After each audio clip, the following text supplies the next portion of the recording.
কলকাতার ব্যস্ত রাস্তাগুলোর এক কোণে একটানা গাড়ির হর্ন আর মানুষের কোলাহলের মাঝেও আছে এমন একটা জায়গা যেখানে সময় যেন থমকে গেছে। রবীন্দ্র সারণী। এই সারণীতে দাঁড়িয়ে আছে এক পুরনো দোতলা বাড়ি, যেটাকে স্থানীয়রা বলেন অভিশপ্ত বাড়ি। লোককথা বলে বহু বছর আগে এখানে বাস করত এক জমিদার পরিবার। হঠাৎ এক রাতে কোনো এক অজানা কারণে পুরো পরিবার আত্মহত্যা করে। কেউ জানে না কেন, কেউ জানে না কিভাবে, কিন্তু তারপর যা শুরু হলো সেটা কল্পনার বাইরে।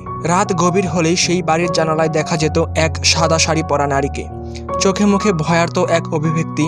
কেউ কেউ বলে সে ডাকতো নাম ধরে, যদি কেউ সাড়া দিত আর সে ফিরে আসতো না। একবার এক যুবক সাহস দেখিয়ে বাড়ির ভেতরে রাত কাটাতে যায়।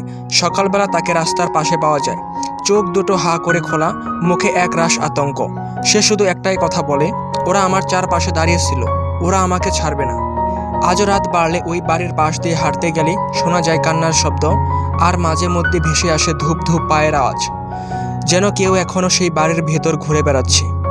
তুমি সাহসী হলে একবার চলে যেও ওই বাড়ির সামনে, কিন্তু সাবধান, যদি শুনতে পাও কেউ তোমার নাম ধরে ডাকছে, পেছনে ফিরে দেখো না, কারণ হয়তো পেছনে কেউ নেই, কিন্তু কেউ তোমার পাশে দাঁড়িয়ে আছে।